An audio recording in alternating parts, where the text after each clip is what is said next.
आगे बड़ी खबर, दिल्ली शाही जामा मस्जिद के आसपास एनक्रोचमेंट को लेकर सर्वे होना है। दिल्ली हाई कोर्ट ने एमसीडी को सर्वे करने का हुक्म दे दिया है। जामा मस्जिद के पास एमसीडी पार्क में एनक्रोचमेंट का सर्वे करे। एमसीडी कब्जा पाया जाता है तो कानून के मुताबिक कार्रवाई करें।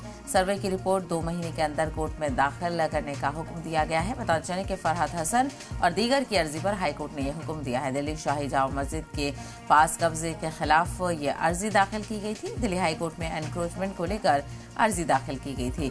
यानी अब एनक्रोचमेंट को लेकर बड़े पैमाने पर कार्रवाइयां देखने को मिल रही हैं और जो भी गैर कानूनी तजावुजात हैं, गैर कानूनी कब्जे हैं, उनको हटाया जा रहा है। और अब बताते चले कि फैज़ान इलाही मस्जिद के करीब बुलडोज़र एक्शन बड़े पैमाने पर देखने को मिला, जहां पर गैर कानूनी कब्जे को हटाया गया है। और अब जानकारी मिल रही है कि जो जामा मस्जिद है उसके पास भी सर्वे करने का हुक्म दे दिया गया है।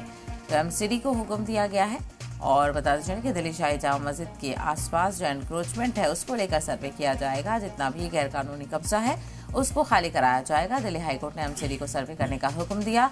जामा मस्जिद के पास एमसीडी पार्क में एनक्रोचमेंट का सर्वे करे।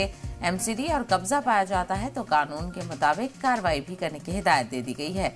सर्वे की रिपोर्ट 2 महीने के अंदर कोर्ट में दाखिल की जाएगी। फरहत हसन और दीगर की अर्जी पर हाई कोर्ट ने यह हुक्म दिया है। दिल्ली शाही जामा मस्जिद के पास कब्जे के खिलाफ अर्जी दाखिल की गई है और इसको लेकर कोर्ट ने हुक्म दिया है कि एमसीडी इसको लेकर सर्वे करे और अगर गैर कानूनी कब्जा है तो उसे हटाने के लिए जरूरी कार्रवाई भी की जाए।